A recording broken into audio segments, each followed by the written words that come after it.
作为一家科技数码自媒体，我们每年接触到的手机有大几十台啊，要一个人用的话，可能一辈子都用不完。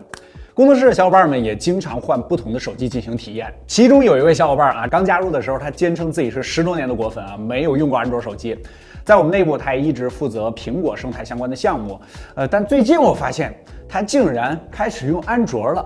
这个反差就好比马斯克开未来，张小龙用 QQ。这期视频算是一个很主观向的分享啊，是一个10年果粉换到安卓的心路历程，带大家看看这两个阵营截止到2023年了，他们各自的特点是如何的。如果你也正在纠结苹果换安卓，或者说安卓换苹果，这期视频你得仔细听。Hello， 大家好，我是王炯，欢迎收看本期小白测评。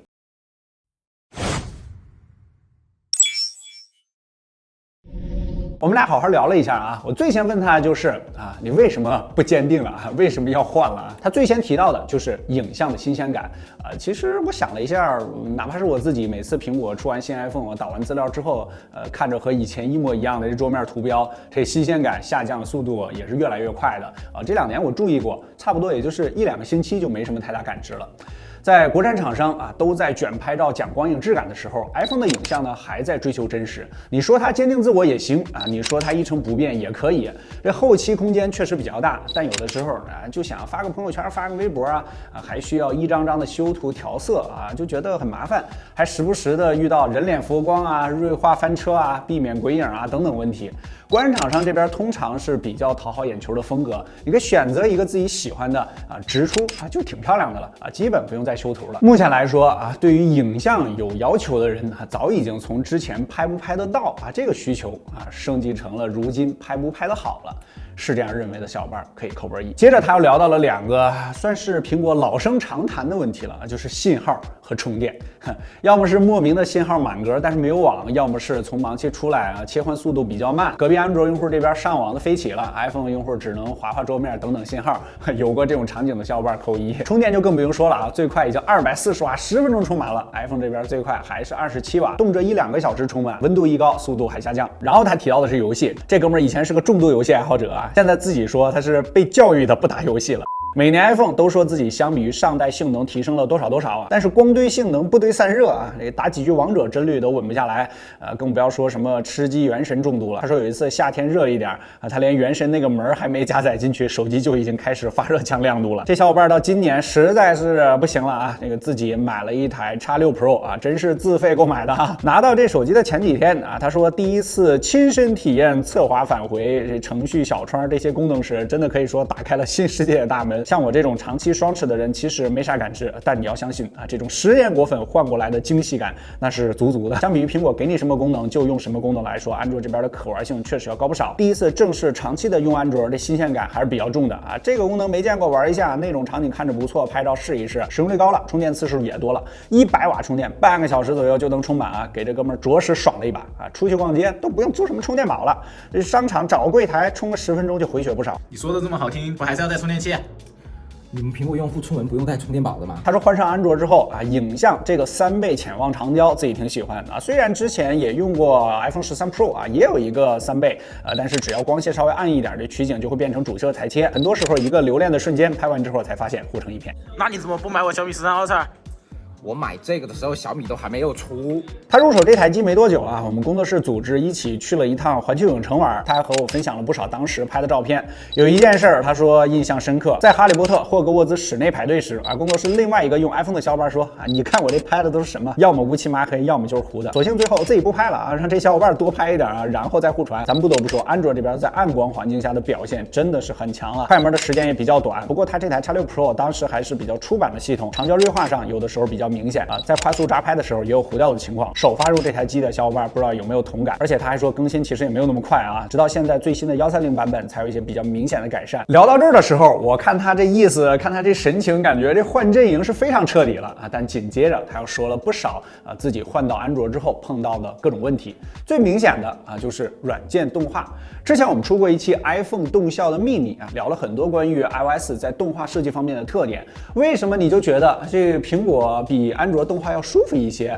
还甚至有些人说这60啊堪比安卓120赫兹。那期视频算是有点小揭秘了，感兴趣的小伙伴可以去翻看一下。有个关键点就是很多的动画特效都是苹果事先就已经集成在开发工具里了啊，就是把整个生态给统一了，比如滑动手感啊、弹簧惯性啊、开关震动等等，这就让开发者更专注于开发软件本身。而安卓这边的动效呢，通常都是需要自行设计啊，这就导致了不同软件使用起来的观感和手感有比较强的割裂感。就比如使用相同的力度，你滑动页面，安卓这边很多停住的时候就比较僵硬，而 iPhone 这边还会有一个自然缓冲。再比如页面滑动到边缘时，安卓有的机器有的 App 是弹簧效果啊，有的又是页面拉伸啊，设计不统一。iOS 则是这种统一效果啊，尽量给你一种无论你用哪个 App 啊，效果都差不多的感受啊，避免体验的撕裂感，这其实是极难做到的。还有我们之前举例的点击照片，也是一个很典型的场景啊，苹果是从你手指点击的那个部位将图片放大，在视觉上给你营造跟手感啊，从哪个方向点啊就从哪个方向弹出。而安卓这边无论你从哪点，这图片始终是从屏幕中间进行放大。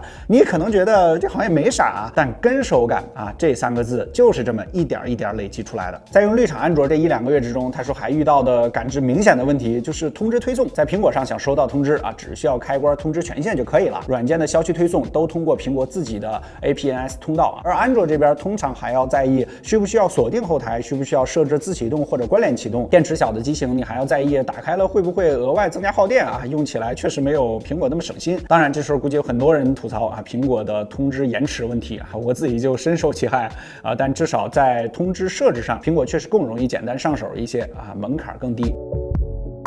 既然它是因为影像入手，经过1-2个月的使用，他说如果拍照方面能给8分的话，那视频录制这哥们儿只能给安卓阵营这边6分了，属于是刚刚能用、刚刚及格的阶段。他先说的就是官网重点宣传的杜比世界的拍摄。OPPO 这台机器实际只有后置主摄1个镜头支持啊，并且只有 1080p 30和 4K 302种规格可选。想要多镜头同时录制，也只能设置到最高 4K 30，在60帧的规格下开始拍摄啊，就固定在当前的镜头了。此时只能进行数码裁切放大啊，这不光绿厂啊，其实很多安卓厂商都有这类问题。苹果目前其实也是这样，我们简单计算一下啊 ，4K 30就是3840乘以2160啊，再乘以每秒30帧，1秒钟就要处理248832000个单位的像素，而 4K 60啊就翻倍到接近每秒5亿像素单位啊，这还不包括什么多帧合成啊、HDR 亮度信息等计算量。考虑到功耗和发热 SP 的计算量，如今苹果都还没有做到这种高规格的录制。不过安卓阵营也有特殊选手啊，不对啊，应该说是鸿蒙啊，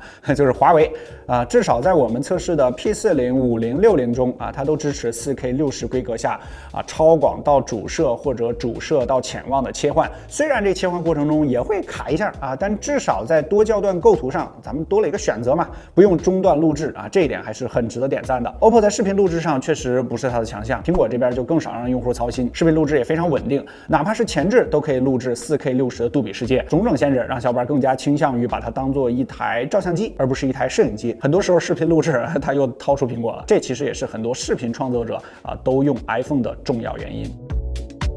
2个月用下来，软件生态、通知权限，还有影像规格问题，这其实可以说不算是 OPPO 自己的问题。说到底，很多都受限于芯片的局限性和安卓底层设计的问题。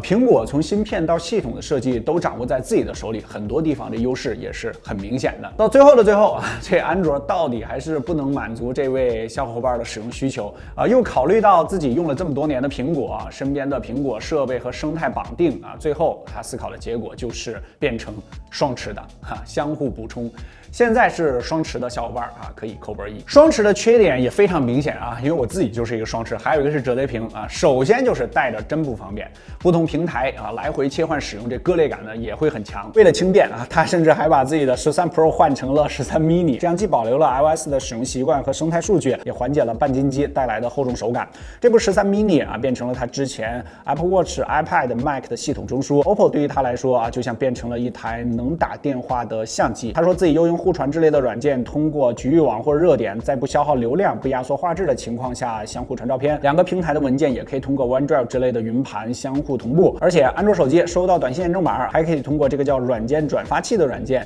以各种推送的方式发送到 iPhone 上面。如果你有这个需求的话，在网上可以搜一下，有很多详细教程，这里就不展开了。兜兜转转它最后还是一大一小，一苹果一安卓。乔布斯曾说，3.5英寸是最适合手掌操控手机的尺寸。但随着4G、5G 流媒体的蓬勃发展，大屏潮流的来袭，这个世界上还没有任何一台手机可以满足所有人的需求，或者说这类手机就根本不存在。为了照顾各家短板，迫使很多机友成为了双持甚至是多持。如果你是双持用户啊，尤其是双阵营的双持用户啊，不妨在评论区分享一下你双持过程中遇到的问题和他们的解决方案啊，大家可以互利互惠一波。OK 啊，这期视频比较主观，比较偏向于机友啊，其实大众用户的话啊，一台机器就能解决80%-90%的问题了。如果觉得本期片子对你产生一点帮助，可否在下方给我们点个赞？特别感谢更多人精彩，大家可以在全网搜索关注小白思维。我们下期视频再见，拜拜。